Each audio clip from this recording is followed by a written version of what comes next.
You follow the stairs down into a massive chamber. An echoing chanting in a language you don't understand fills the hall. On the opposite side, there's a large stone archway with a red pulsing energy in the middle. Beckoning to it is an orcish shaman. Before you have time to interrupt this dark ritual, a massive winged figure walks out of the portal, weapon in hand.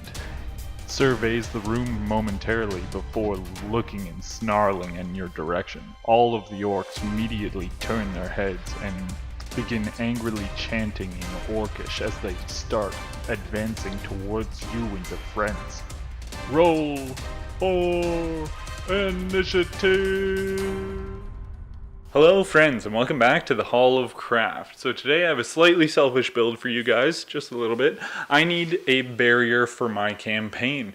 My players are looking for a way to destroy this barrier, and I have a few sessions before I need it, but I definitely need to have something on the board, because I'm a crafting DM, and I can't pass up the opportunity to have something that lights up in front of my players on the board, because that's an easy W, and you'd be a fool to pass it up. So you can follow along if you want, but I make a couple mistakes, so I will let you know not to do those exactly. But let's just jump right into it. I have this empty gum container. I can't remember the brand, but I know that I think it'd make a really great doorway. So that's kind of what I'm going to be building everything around. I don't have too much of a plan. So what I've done here is I've cut out a 4" by 4" piece of polystyrene, and that's going to be my main base. So what I'm doing is just drawing a grid on it and mapping out how much space this is going to take up. So I have a LED candle from Michael's that glows all kinds of different colors. So I'm going to use that to light up the gum pack here, and I'm just cutting a hole in the base for that to fit in.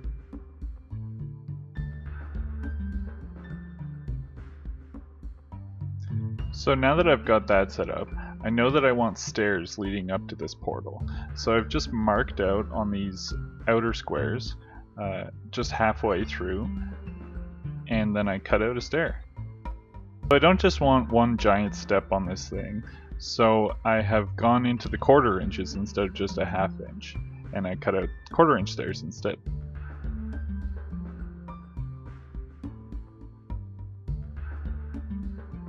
And then I take my pencil and I just draw on the stone pattern here. I want this to look like it's just a bunch of big bricks laid out. So I'm going to take the X-Acto knife and rough up the edges of this thing. I want it to look a little old and worn down, just damaged. And then I continue the pattern on the side as well.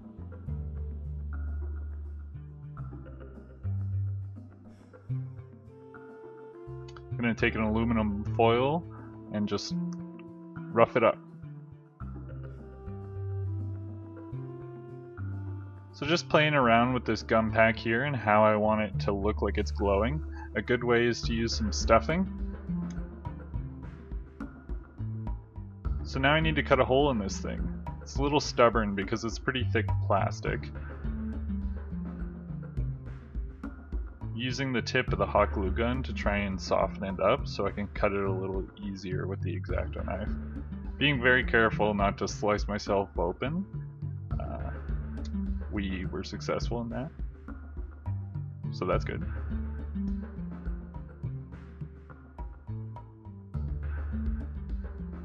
Off camera, I also pull the tip of that LED out so it doesn't have that fake flame on top.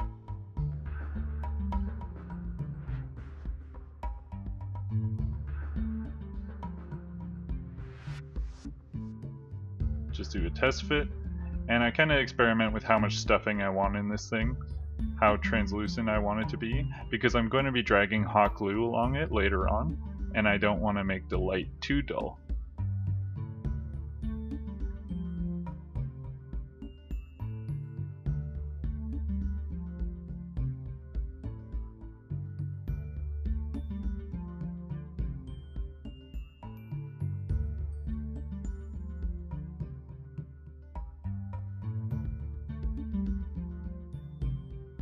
This part's really just a matter of preference.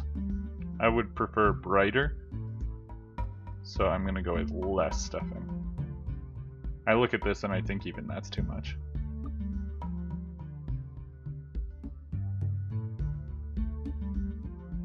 Like I said before, we're going to take our metal tipped hot glue gun and just run hot glue along the surfaces of this thing in a spiral pattern to try and make it look like an energy vortex.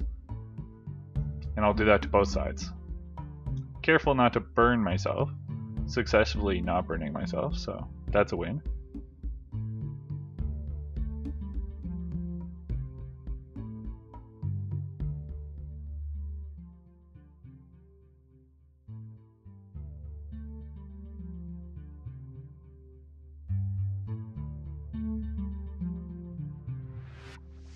And there we go.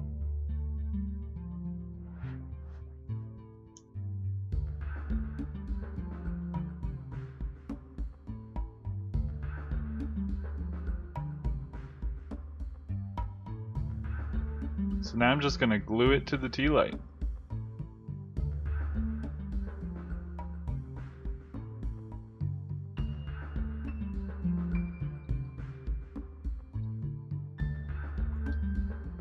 Very carefully positioning it because I want it to be straight up, not on an angle.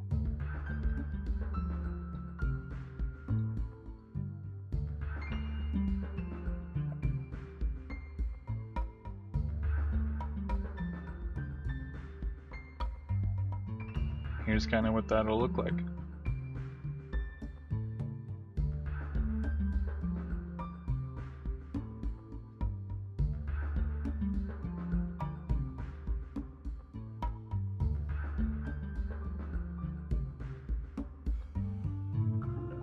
So now I'm going to give this thing a base because I want it to be sturdy.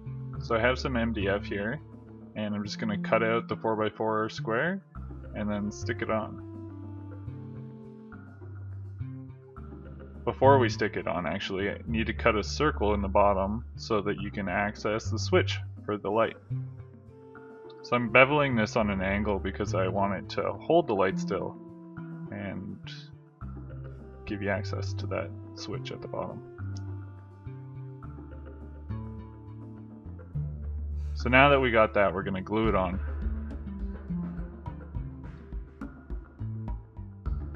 And then I'm going to cut off any edges that kind of peek out because the polystyrene's not a perfect square anymore since we roughed it up.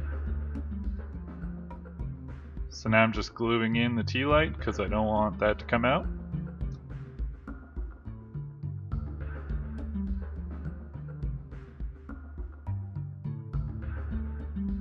There it is.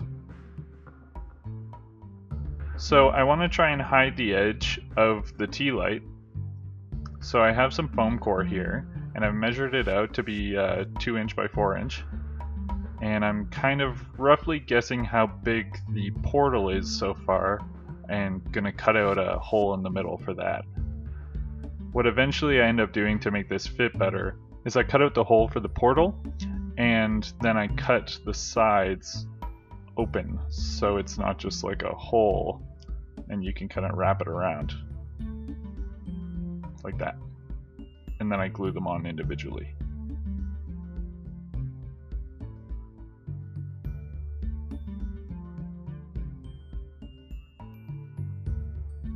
Perfect. Okay, so I have these blocks, these foam blocks from the dollar store. Super cheap, super simple, but they make great pillars for the sides of this thing. So I put some squares on the bottom, and then I start putting the cylinders on the top.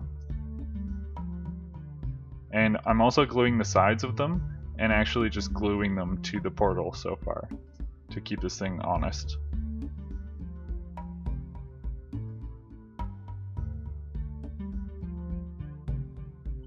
And then I'm going to cut a cylinder in half because a full one is too large for the rest of these sides. And then I cap them off with a couple more squares. And then I figure out how wide the top needs to be.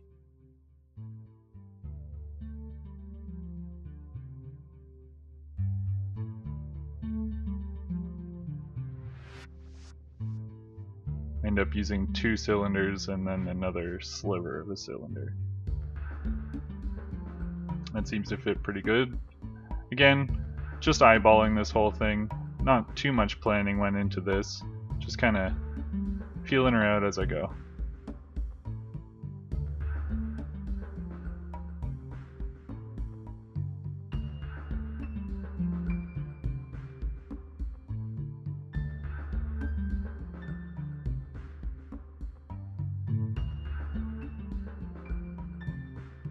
Okay, so there it is.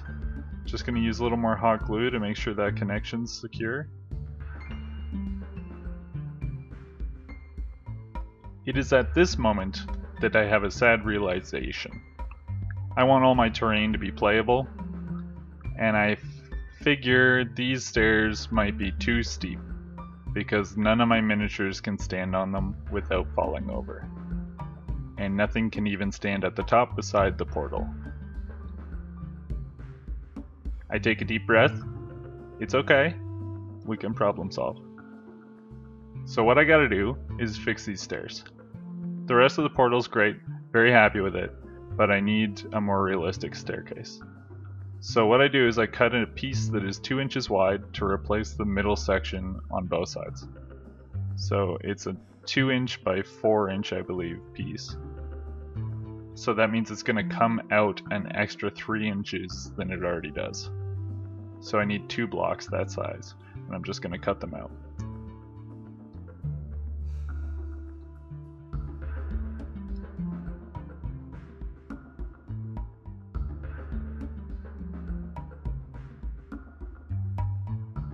The reason it is this size is because it lets me keep the math simple. So the stairs will still be just an inch wide, and there will be 4 of them. So like I said, it's going to replace the middle section. So I'm just going to take my knife and carefully cut out that middle section. And then peeling it out.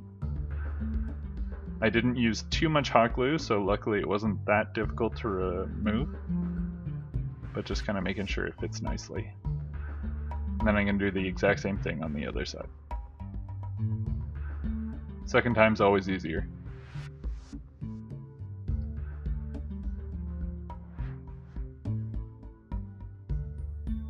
Okay, so before I stick those in there, I'm going to make them stairs, because it's easier when you can move it around.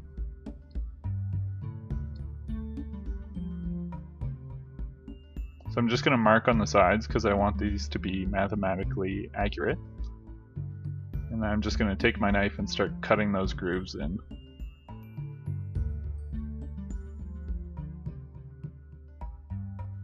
So each stair is a 1/4 inch tall, and there's 4 stairs.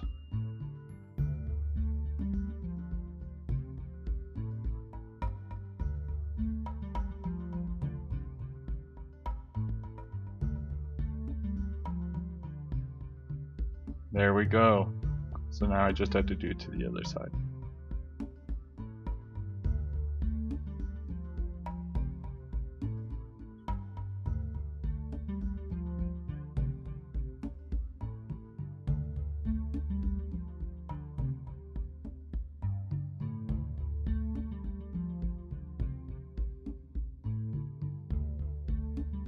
When you're cutting things like this, it's better to go slow and steady so you get clean cuts.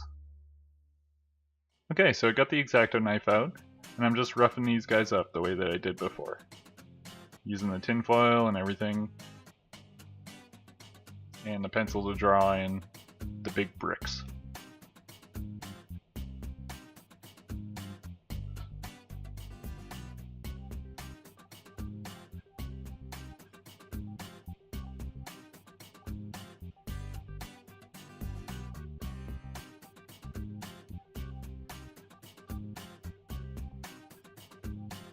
Okay, so once both of those are ready, I'm just going to glue them into the holes we cut for them.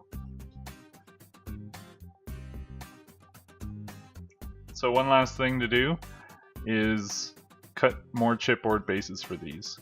Ideally, you don't want to have to make these separate pieces. You want to have the whole base be one big piece of chipboard, but mistakes were made. So I have these additional pieces now. It all works out. So I'm just cutting away the excess again.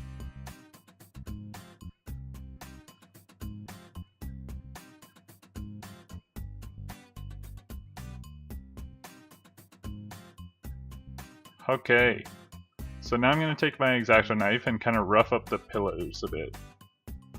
Want these to look as old as the stairs. This foam's a little more porous, so I'm using a sharper knife than the X-Acto knife actually. I'm also going to tinfoil that.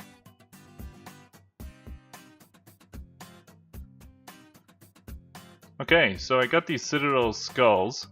I think that they'd be great to add a little more interest to the piece. So I'm just going to glue a couple big horned looking ones to the top middle.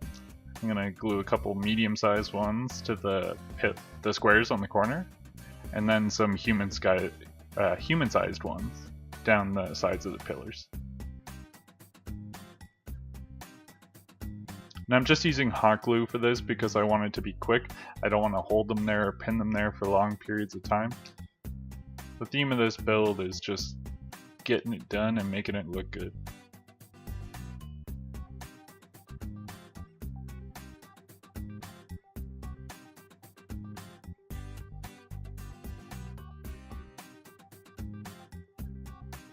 After like the 8th skull, I kind of decided that using a pair of pliers was a little better than trying to pinch it in between my fingernails.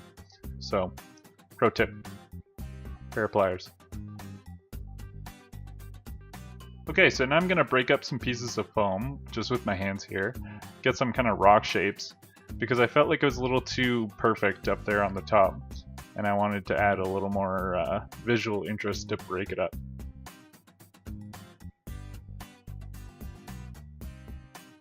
And I'm going to do the same to the other side. Be careful not to put too many right up close to the portal because those will be really difficult to paint, and nothing makes a piece look worse than some pink foam poking out.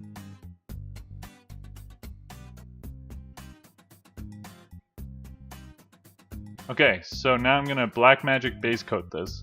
If you haven't seen Jeremy's video on that, I'll pop it up in the corner right now. Game changer. So I'm going to be slightly careful around the sides of the hot glue because I don't want to cover it, but I'm not entirely against getting a little bit on there. And if you think you're not going to get any on there, you're fooling yourself. I like the end result because the little bit of black at the edges kind of makes it look more unnatural. And for a portal, I think that's okay.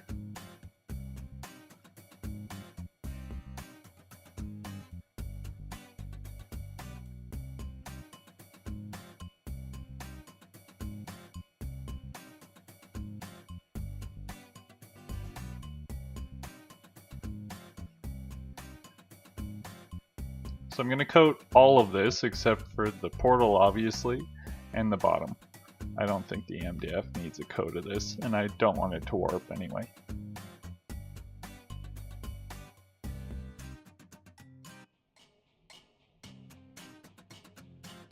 Okay, so once that's dry, I'm going to come in with the airbrush. Just use some white to get the highlights on here, because paint's translucent, so this will show through a little bit. Makes you look like a better painter than you are. So I have a stormy gray here. I'm using Reaper paints, and I think this is just a great stone base coat. So while that's drying, I mix up some cloudy gray in the pot, and I just start hitting the highlights on that.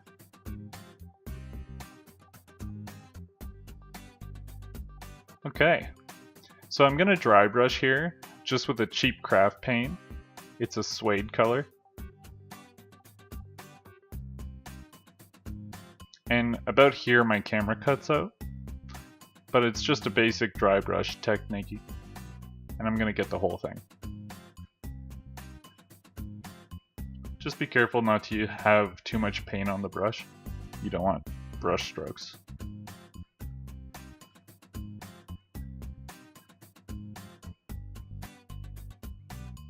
Okay, so once you dry brush the whole thing, I'm going to use a Reaper Age Bone, and I'm going to hit the skulls.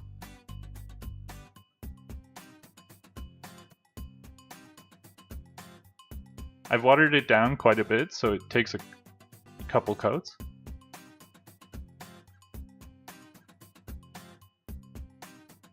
But I'd rather have that smooth application.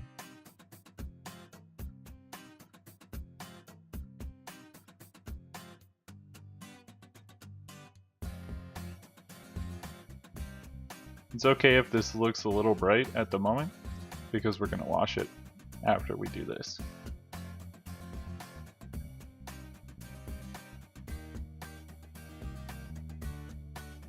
Okay, so once that's dry, I'm just using a homemade wash here with inks and flow improver and all that good stuff. It's just brown and black to make this kind of dirty wash. So I'm going to cover the whole thing, and then I'm going to go back with just a wet brush, just water, and kind of brush off the areas I don't want it to pool.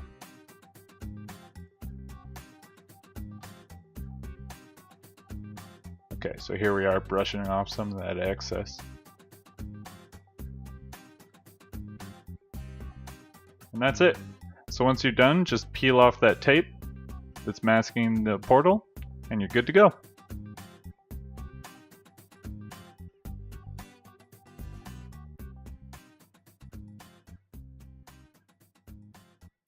We did it, friends.